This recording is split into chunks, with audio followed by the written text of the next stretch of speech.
दोस्तों, मैं अप्पू कुमार आज आपको फिजिक्स बताने वाला हूँ। फिजिक्स क्या है उसके बारे में समझाने वाला हूँ। तो आइए हमारे YouTube चैनल के माध्यम से बने रहिए अप्पू डिस्कवरी पे। सबसे पहले समझ लेते हैं व्हाट इज फिजिक्स।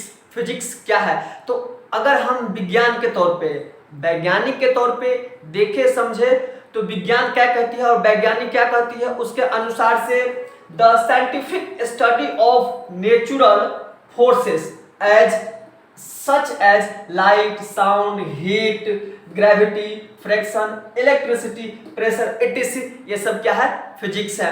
जैसे कि साउंड का आना ये फिजिक्स है। अब हम पानी उबालते हैं, पानी को उबालना वो भी क्या है? फिजिक्स है। वो हीट जनरेट करता है। ठीक है।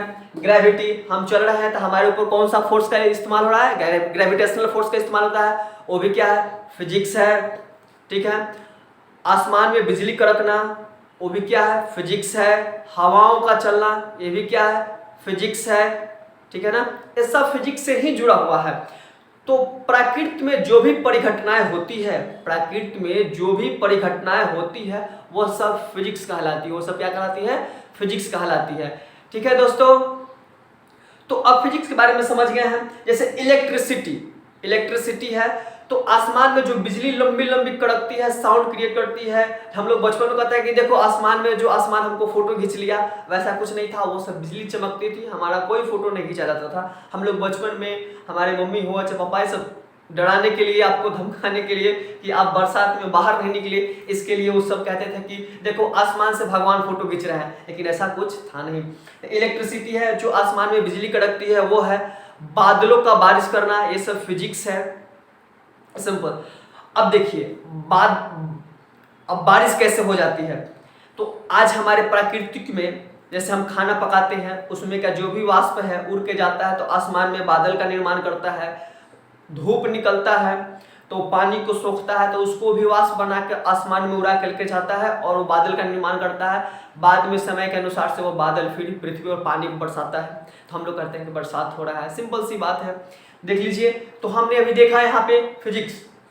तो फ्रैक्शन, अब हम चलते हैं तो हमारे ऊपर ग्रेविटेशनल के अनुसार से फ्रैक्शन भी है। जहां पर फ्रैक्शन लग जाएगा वहां धैर्य दिया गिर जाते हैं, नीचे हम लोग गिर जाते हैं। तो ये सब क्या है? फिजिक्स का ही लॉजिक है। तो आप एक सिंपल सी भाषा में समझ लीजिए व्हाट इज फिजिक्स क्या है। The scientific study of nature force such as light, sound, heat, gravity, friction, electricity, pressure etc. Are called physics. Simple से भाषा में आपने बेहतर तरीके से समझ गए होंगे। चलिए अब हम फिजिक्स का डिफिनीशन थोड़ा समझ लेते हैं कि फिजिक्स का डिफिनीशन क्या होता है। चलिए हम फिजिक्स का थोड़ा सा डिफिनीशन देख लेते हैं। ठीक है दोस्तों, डिफिनीशन हम समझ लेंगे किसका? फिजिक्स का। ठीक है, ये लगता अच्छा क्या है। अभी हम डिफिनीशन पढ़ने वाले हैं फिजिक्स का, कि इसका डिफिनीशन में क्या हम लिखेंगे, कैसे लिखेंगे, इसके बारे में थोड़ा समझ लेते हैं। चलिए देख लेते हैं कि फिजिक्स का डिफिनीशन क्या होता है। डिफिनीशन में the branch of science deals with the interaction of matter and energy is called physics. यानी कह सकता है जो साइंस का जो ब्रांच है, जो साइंस का ब्रांच है उसके अंतर्गत फिजिकल क्वांटिटी हो या फेनोमेनन हो या मैटर हो या लिक्विड हो, जो भी मटेरियल आता है उसको हम एनर्जी के रूप में कन्वर्ट करते हैं। किसके रूप में कन्वर्ट करते हैं? एनर्जी के रूप में कन्वर्ट करते हैं। वो सबको क्या कह सकते हैं? फिजिक्स कह सकते हैं। ठीक है, तो हम देख लिए the branch of science deals with the interaction of matter and energy. Matter and energy are called physics. ठीक है, फिजिक्स मेनली दो प्रकार के होते हैं। फिजिक्स कितने होते हैं? मेनली दो प्रकार के। तो हम लिख सकते हैं they are two type of physics. पहला होता है क्लासिकल फिजिक्स। दूसरा होता है modern physics. Modern physics.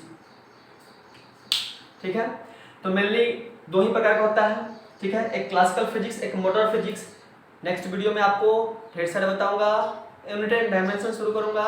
Thank you दोस्तों।